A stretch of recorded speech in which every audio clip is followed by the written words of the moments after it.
Hello, everybody. My name is Gregory Parks. Welcome to CVG-TV, and you are watching CONLink. With me today is another one of our guests of honor.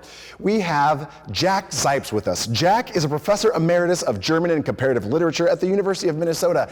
He has a long list of published works, but among some of his accomplishments are he has taught at several universities around the world, including in Munich, Berlin, Milwaukee, Wisconsin, and Frankfurt, Germany, as well as the University of Minnesota. He is also a founder of the Community Bridges program at the Children's Theater Company here in Minneapolis, Minnesota. Please welcome Professor Emeritus and author Jack Zipes. Thank you for joining us. Right. Thank you for inviting me. So, my first question, is this your first time being a guest of honor for CONvergence, or have you been a guest of honor for us before? No, not here. I've been the guest of honor at some other places, but this is my first time here. Oh, beautiful. Well, welcome to the CONvergence family. Thank you for agreeing to be a guest of honor this year. Well, yeah, I'm intrigued. I'm looking forward to the different sessions and mingling with people, talking with them, finding out how they're managing to survive in this lovely world of ours. I'm sure you'll get answers to those questions and those things you're wondering. And also, I think the CONvergence community is one of those things that's kind of helping people get through this. There was a lot of apprehension about the return and a lot of questions, and the return last year was smaller scale than what we're used to, but it was triumphant, and people seem to be even more excited this year. So you're coming on board at a great time of renewal and resurgence. Great. Well, I appreciate that. I'm like I said, I've never been to your conference, and so I am intrigued and looking forward to seeing various people talking, giving talks, and so on and so forth. And speaking of that, you are bringing with you a broad, impressive body of work and knowledge, and much of your work centers around mythology and folklore. Would you talk a little bit about that? What first got you interested in folklore and mythology, and digging deeper in comparison as well?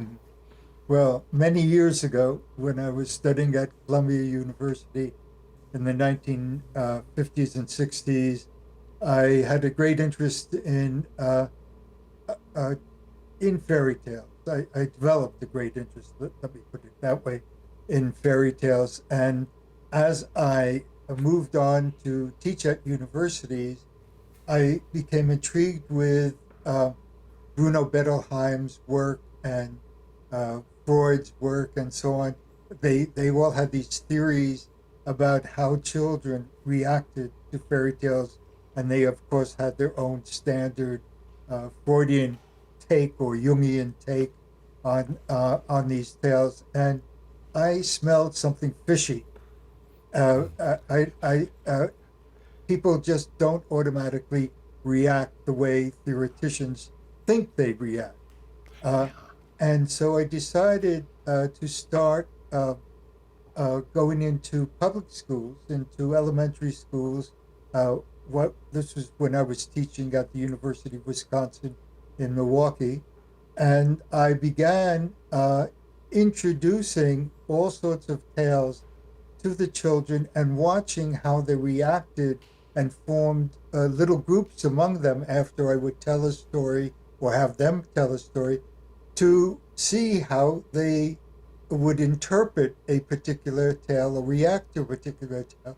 And of course, they proved to me that Freud and Jung didn't know what they were talking about at all. And so that really was the motive of my going further, exploring the history of folk and fairy tale. I appreciate that you brought up the difference between what theoreticians see and the lived experience of the actual audience and cultures and the people who are more directly affected by or immersed in these fairy tales and this folklore.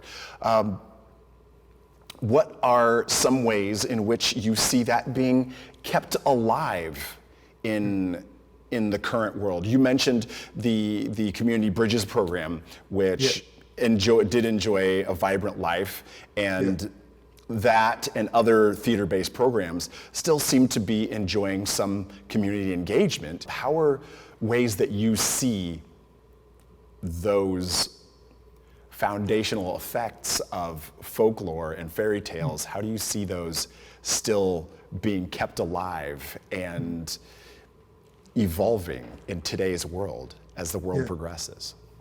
Yes, the folk and fairy tales, and when I use the terms, say, folk tale, fairy tale, folk tale means that I'm talking about oral, the oral tradition,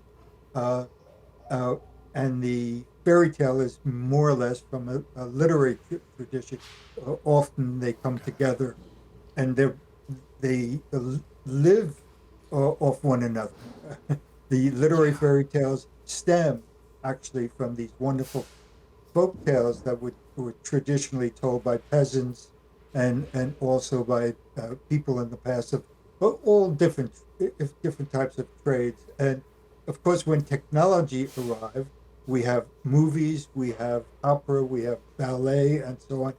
And they all still, up to the present, live from these fairy tales. And the reason for that comes back to this notion of memes I was talking about.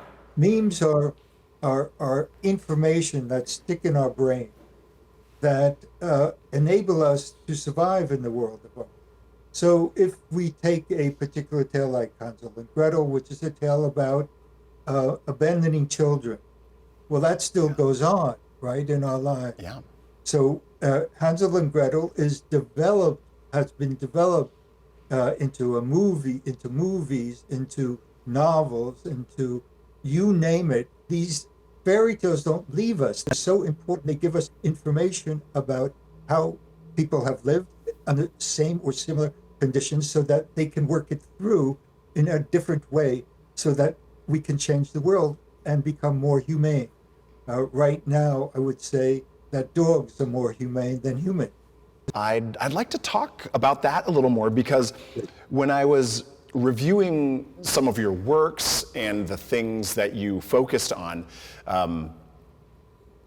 I was reminded of, for instance, the older forms of the Brothers Grimm folk tales and how over years, especially I suppose I would guess in the 20th century, they were softened and made less severe or less shocking.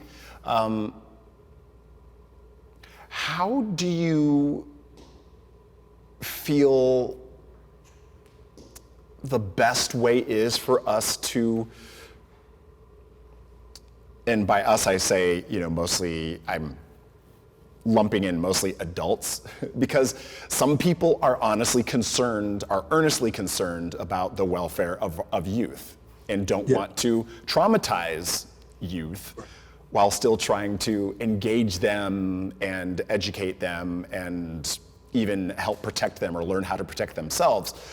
What are useful ways that you feel we as a society could soften things down less and give children and other young people more credit for their intelligence and their observation and their ability to process things? So what are ways that you feel, or even are there ways that you feel that we can be more mindful about ourselves and the way that we approach things, and maybe even in doing so, just kind of actually do discredit to kids? Right. What are some ways we can remedy that? In the methods that I've developed with the teaching artists in Neighborhood Bridges, one of the things that we do is we tell provocative tales. We tell tales that can be shocking to adults, not so much shocking to the children, though. It's you know, adults have these sort of stereotypes of children, thinking that children can't handle horror, that children can't handle brutality, children can't, the world is too complex, and so on. That's because they don't listen to children. They don't listen to the fact that children can make differences. They're very smart, even at a young age, even at 4, 5, 6. These are children I've taught up through high school, actually.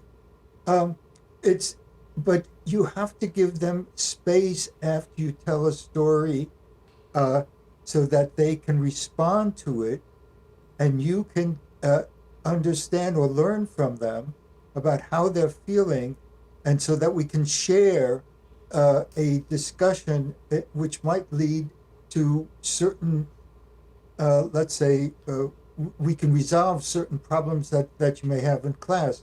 I think that there's a misunderstanding of what fairy tales are and what they can do. I would agree. And I thank you for your time, and I loved hearing your insight. And I look forward to attending and seeing your panel, seeing what you're going to be discussing. And I have the sneaking suspicion that a lot of people who are watching this will also feel the same way, because there are a lot of things that we all can learn or be reminded from through fairy tales, folklore, and oral history. So I appreciate your time. Great. Thank you, Professor Zipes. Great, thank you. And Thank you. I look forward to seeing you again. Excellent, same here. And thank you all for joining us for CVG-TV. My name is Gregory Parks, and you have been watching CONLink.